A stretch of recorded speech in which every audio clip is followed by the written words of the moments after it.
Truly an unbelievable finish to the Duke football season. How about a walk-off touchdown for good measure to give Duke their 9th win of the season? They finished with a 9-3 record. So special. We got to talk about it all.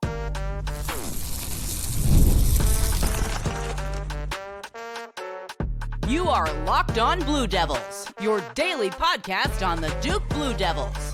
Part of the Locked On Podcast Network, your team every day.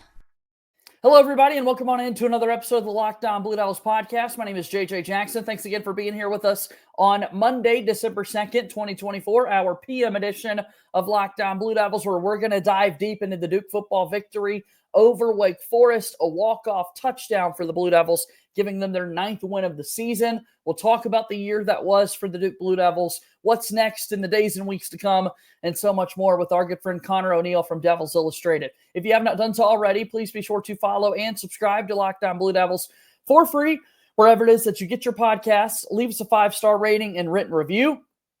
You can watch the show each and every day on YouTube, like our video, share it with your friends, subscribe to our YouTube channel, as your support just means so much to us, and we're always trying to continue and expand this Locked On Blue Devils community. Follow us on X at LO_Blue Devils, and I'm there as well at _JJ_Jackson_. Again, hard to put into words how special, how crazy, how unbelievable. I'm running out of adjectives to describe the finish to that Duke win over Wake Forest, but it was apropos, as Conor O'Neill wrote in many stories over at Devils Illustrated, and he's joining us here on the program today. So much fun to watch, man. I mean, the first half, we could totally forget about it from the Duke perspective.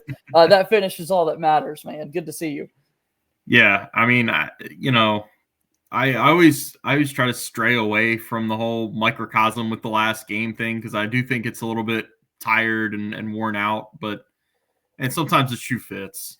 And this was too perfect. Right down to doing what you're not supposed to do on the the situation did not call for a deep shot down the sideline with time expiring. Like, that's not the play. But things have just worked out for this Duke football team for the most part. I mean, if they'd worked out 100% of the time, they'd be 12-0 and headed to Charlotte this week. But it's a team that as painful as the losses have been, some of these wins have been really shown some mental toughness, some fortitude that, I don't know, even Manny Diaz said it in the press conference when I asked him about it. You'd like to say that you knew that Duke had this in them in fall camp, but you don't really know until they get out there and play. So for 12 games, for the most part of 12 games, we saw a really mentally tough Duke team, and right down to the wire when they're mounting a 2-touchdown comeback in the second half to sweep the in-state opponents. They went 4-0 against the state, by the way, not 3-0. You gotta mention Can't Elon. forget your alma mater, yeah. They gave them as tough of a fight as anybody for a couple quarters at least. So, yeah. 9-3 for the Blue Devils, 5-3 at ACC play. Now they're going to await their bowl game destination here. I want to get into a little bit more of this Wake Forest game in particular, but speaking to it and how the season went for Duke, and thinking about the year that started, really going all the way back to 12 months ago to December, when you're figuring out who this next head football coach is going to be, and you're figuring out that, oh my goodness, a Texas quarterback who's competing in the college football playoff, that good of a program, that good of a team, is making the decision to transfer to Duke. You fast forward basically 12 months, and it's that same Texas quarterback who makes kind of the big-time throw, the big-time play, not taking away anything from Jordan Moore and what he did in that play or the season that he had for Duke this year. But we all know, Conor, if you want to be a good football team this day and age, you got to have a quarterback, and Duke made sure they had one this offseason by bringing Malik Murphy in as a transfer. Yeah, and they rode the Malik Murphy experience for 12 games. It winds up with him being the single-season record holder for touchdown passes at Duke, 26 of them. I think Anthony Dilweg had, I believe it was 24 in 1988. It was either 23 or 24. I get mixed up on which one Malik tied him and which one passed him, but you get the point. Now the record is 26. the Malik Murphy experience isn't complete without 12 interceptions. Yeah. It was right there in the first half when he hits Jordan Moore on a great, looked like an RPO to me for 26 yards. And then the next throw is to Jordan Moore again, and it's wide and it's tipped and it's intercepted by a diving safety. But the best thing about Malik Murphy that you can say from game 1 to game 12 is he seemed to be able to manage the mistakes a little bit better. You go back to last week against Virginia Tech, he throws 3 interceptions in the first half. Now he threw 3 touchdowns, and that was why Duke had a lead. But I mean, that third interception he threw was one of the worst interceptions I've ever seen a college quarterback throw. I mean, it was like a fadeaway interception. Just all kinds of off balance, off his back foot, and just throwing up a prayer. He played a good second half. Like, he didn't throw a touchdown in the second half against Virginia Tech, but he managed the game into Duke winning it. Like, the turnover in the second half wasn't on him. That was Star Thomas fumbling the ball. Yeah. He was able to come back from things quicker in games 11 and 12 than he did earlier in the season when things would snowball on him a little bit. You got to give him credit there. You've got to mention the fact that the new information just in the last couple of weeks that he was dealing with a leg injury that limited him in spring and summer and fall camp and into the season. He wasn't as comfortable running the ball as he should have been or could have been if he had been fully healthy. So that's why over the second half of the season, we saw more of throwing on the run and extending plays and getting outside the pocket. Like, he's never going to be a running quarterback, but you've got to be able to buy yourself time as a quarterback. And he was doing more of those things later in the season. And that's what you wanted. That's what Duke's staff wanted. They didn't come in expecting Malik Murphy to be a Heisman candidate, as much of a, twist of the knife that is to people that were putting Heisman bets on him early in the season. That wasn't the case. Like, the staff just wanted to see growth from him. They wanted to see a better quarterback in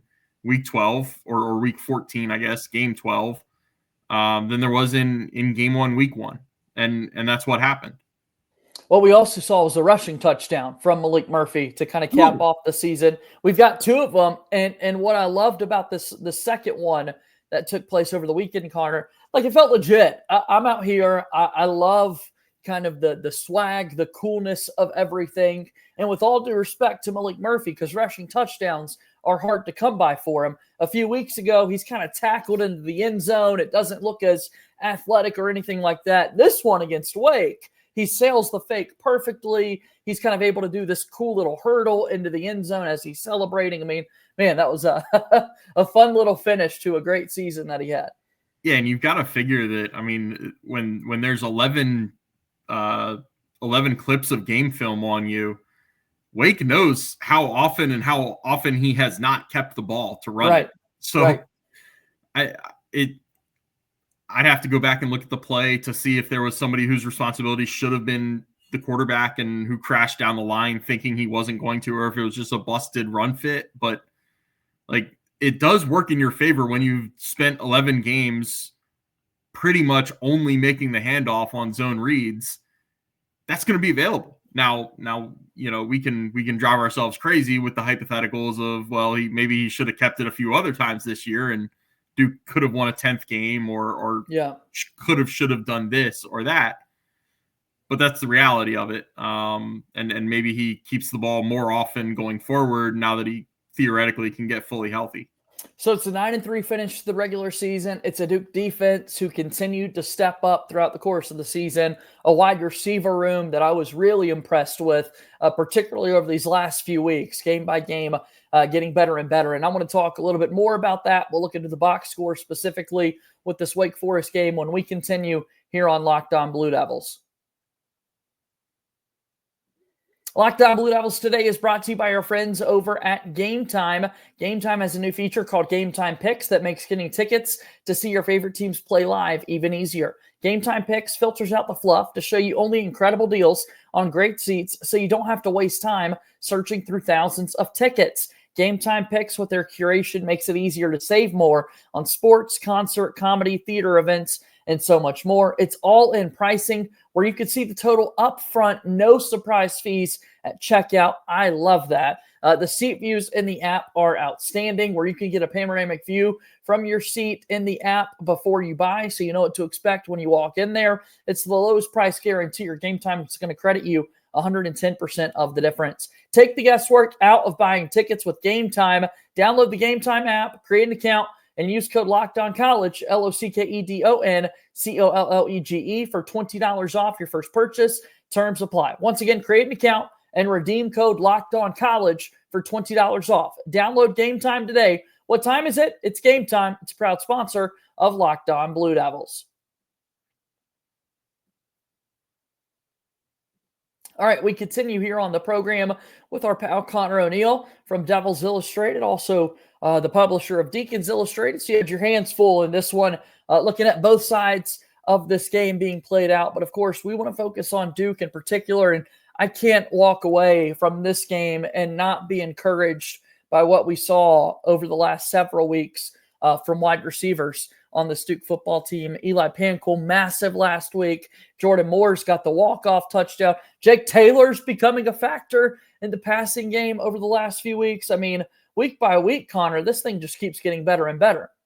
Yeah, that was one of my, not to pat myself on the back, I was shocked that Jake Taylor was used as much in the passing game as he was, just because he hadn't been used so much in the passing game. And then all of a sudden, he's the safety valve underneath on the sideline. I think like 3 or 4 catches there, just says like, hey, the deep route wasn't there, but we can throw it to this tight end that just happens to be standing on the sideline, and he can pick up 8 to 12 yards for us. Yeah. I'm assuming that's a schematic thing that I just didn't pick up, and that was specific to what Wake was doing and how they were playing Duke. Really, with Pankel and Moore, you couldn't draw up better endings for their Duke careers, right? Like, Pankel has the huge senior night. It's a couple 100 yards away from where his previous season ended. Like, that was out on the practice field in fall camp last year. It was horrific. It was gruesome. He gets to come back and have 3 touchdowns on his senior night. And then Jordan Moore, I mean, I've got to go back and know the specifics on this, but Jordan Moore is going to wind up in the top 10 in Duke history for, I think, receptions and receiving yards. That's not bad for a guy who was in a quarterback battle going into his sophomore year. That's insane to think about. Yeah, it's ridiculous. And he's got one more game as long as he doesn't opt out of the bowl, which that's all TBD at this point. It doesn't do anybody any good to try to guess and play the conjecture game. But yeah, I mean, he's had such a fantastic career. I think he got tired of me probably sometime last year asking him if he felt like a receiver finally, because yeah, he's been a receiver for all intents and purposes. Like, I think that first year he might have been the emergency quarterback behind Riley, but Riley never got hurt. Yeah. Then he's been a legitimate, consistent receiver for a few years now. And you can see the comfort he has in the position where, okay, his 5-yard route was covered up. His quarterback looked to him and he knew to go deep. He knew, everything. Might as well go win this thing. Yeah, everything football wisdom, conventional wisdom, people watching on TV are probably going nuts at a quarterback throwing deep with that little time left. But Jordan Moore knows that he's got to go make a play on a ball. Malik Murphy's going to be looking for him.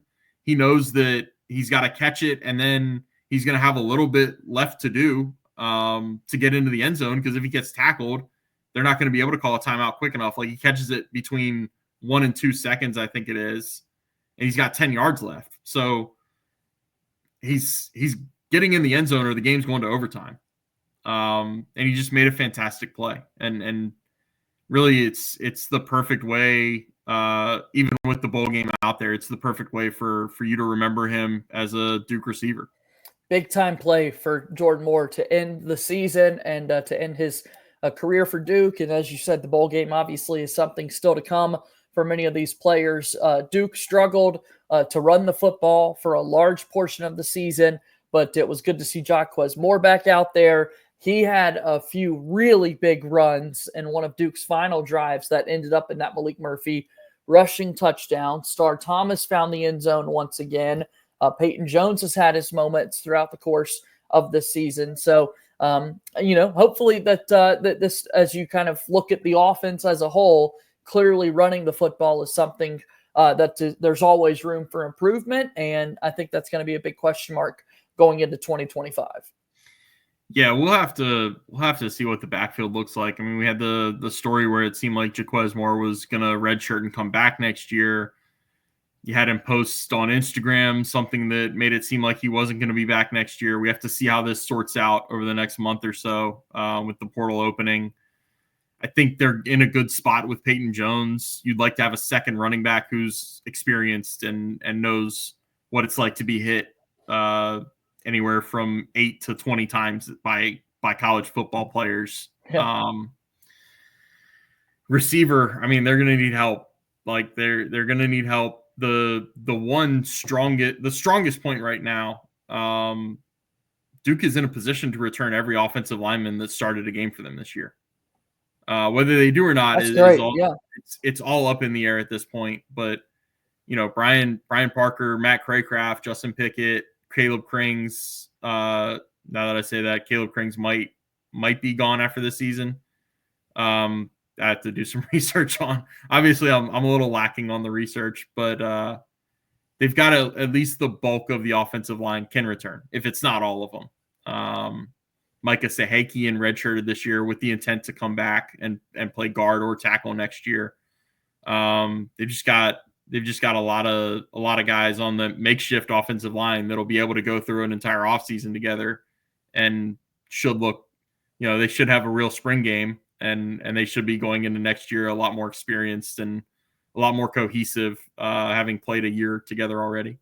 There's no doubt about that. I mean, I take a look at the offense and you think about Samir Hagans and Quayshawn Brown and some of the guys that had bright spots throughout the course of this year, and you'd figure they're going to factor in a little bit more. All right, so 23-17 final score against Wake. It's a defense that really just buckled down in that second half and stood tall the entire way. If you're watching this on YouTube, you, of course, can see this box score on your screen with Ozzie Nicholas leading the way with those 2 tackles. I look at the likes of VJ Anthony and Wesley Williams, 2 tackles for loss each for those guys, monumental in what they were able to do defensively throughout the course of the year. But to Wake specifically, defensively, what stands out from the Duke side of things in this when you look at this game? It was not letting Damon Claiborne beat you. Is pretty much it. When you talk about how to defend Wake Forest, I mean, they've got guys that can hurt you at receiver. They've gotten better quarterback play than they had last year, but their best player is their running back, number 1, Damon Claiborne. And Duke did a really good job of bottling him up. He might have gotten outside for 1 or 2 runs of more than 10 yards, but I mean, you're talking about one of the 6 running backs in the ACC that went over 1,000 yards this year. And I think Duke gave up maybe 60-ish to him. So they did a great job on Damon. The key to stopping him is honestly, you've got to hit him with multiple guys. He's not the biggest guy. I think he's listed at about 5'10", 200. But if you have a one-on-one tackling situation with him, you could miss or you could still hit him. And he's got such a great center of gravity and balance to him that he's going to possibly break it and not get on the ground. So it's all about stopping their run and then just kind of surviving the pass. They had a little more passing success than I thought. Horatio Fields beat Chandler Rivers on a deep ball early in the game, and it was like, whoa, you don't see that happen to Chandler very often. No. So that was a little eye-opening. Every player gets beat, though. I'm not picking on Chandler with that. It was, and then, they gave up 2 touchdowns in the whole game. One of them was I think 14-yard drive, set up. What turnover was that? Jaquez Moore, I think, fumbling on the little short pass. So, yep. Yeah, I mean, if you give up 2 touchdowns and one of them was a 14-yard drive, your defense did a lot of things right. Very impressed by the Duke team, their resiliency throughout the course of the year. able to earn the 9th win of the season and finish that regular season with the 9-3 record. And now we'll await the bowl game destination. All right, so let's go ahead and take our last break here on the program today. Then we'll talk a little bit more about the future of Duke football and what we can expect here in a moment. Locked On Blue Devils today is brought to you by our friends over at FanDuel. Of course, it's America's #1 sports book. Get ready to tackle the NFL action with FanDuel. Right now, new customers can bet $5 and get $150 in bonus bets if you win. The FanDuel Sportsbook app gives you everything you need to place live bets on the NFL all in one place. So when you get a hunch in the middle of the game, you can check out the latest stats, view live play-by-play, and so much more on the same page where you place your bets. Just visit FanDuel.com to join today. You'll get started with $150 in bonus bets if you win your first $5 bet. That's FanDuel.com. Never waste a hunch and make every moment more with FanDuel, an official sportsbook partner of the NFL and a proud sponsor of Locked On Blue Devils. Okay, so the year ends at 9-3 for Duke football, 5-3 in the ACC. The bowl game destination is coming, but in reality, this 2024 season has come to a close across college football as we have the last several seasons. I don't think this year is going to be any different. I believe in the next 24, 48, 72 hours, we are going to see tons and tons of players entering this transfer portal. We've got signing day coming up on Wednesday to get some of these high school players plugged in. What's kind of your pulse of this Duke football program fresh off this first year of Manny Diaz? My pulse is I don't think Duke is going to be immune to the same roster churn that everybody is. It hits everybody. It's just a matter of the degree that it hits you. And I think talking about that, I think Duke is going to stay on the relatively, I don't even know if it's good or bad. Like, I don't see many players leaving Duke, or at least many key players that have been playing a lot of snaps and who have years of eligibility left, because, sometimes it really does boil down to, are you winning? And if you're winning, then it's really fun to be a part of a locker room like Duke has. The revenue sharing that's coming to college athletics, schools being able to share up to $20.5 million with athletes. That's spread across every sport, and it's up to the schools about which sport gets how much money. At a lot of places, it's just kind of assumed that since football pays the bills with the TV contracts so heavily, that football is going to get a rather large percentage of that $20.5 million pool. That's going to help Duke. I really truly believe that. It's not going to level the playing field for everybody, but it's going to bring everybody to a closer level playing field.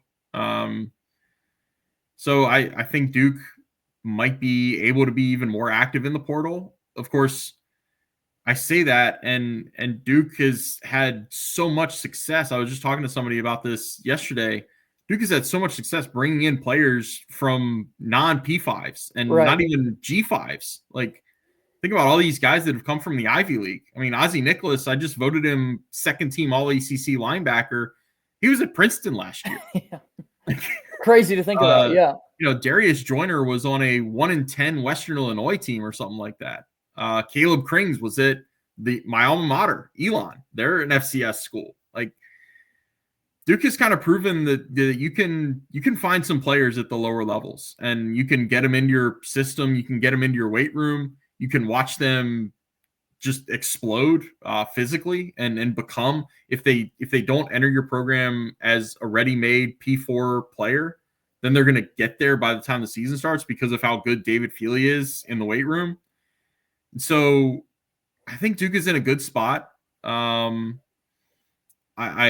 would preface that with, I don't think next year's schedule is going to be easier than this year's was. The kind of unspoken part of this year's success for Duke is their best win was either against an 8-4 UConn team or a 6-6 Carolina team. Like, yeah, you play who's on your schedule. I'm not diminishing that part of it. I'm just saying, like, this was not a murderer's row schedule like Duke played last year. Right. So I think Duke And is in a going good into the year, spot. even some of the spots on the schedule, not to cut you off there, but you don't know what SMU is going to turn out to be, and that ends up being a loss for you on the schedule. We certainly didn't foresee a 2-10 Florida State football team that Duke had to contend with, and finally able to beat them for the first time ever. But yeah, looking at the schedule next year, we could see a much tougher schedule, but it might not even be the teams that we expect to be the big ones Right, that are there. right. If 2024 ACC taught us anything of what to expect going into the next few seasons. Right. And 7 months from now, we'll talk about the schedule. Like, we know who's going to be good. We know who's not going to be good. We're going to look at, We're trying to do that right now in some ways, yeah, Conor. yeah, exactly. We're going to look at whatever transfer quarterbacks Miami and Florida State bring in. And just because they're those names, they're going to be picked to top the ACC. Maybe not in the case of Florida State. They have quite a long way to go to make up for this year, but I digress. No, it's at this point I get very reflective, and I reflect back, and it's like, going into the season, what did we say? We said that it was going to be a successful season if Manny Diaz kept the upward trajectory going and like got Duke back into a bowl game.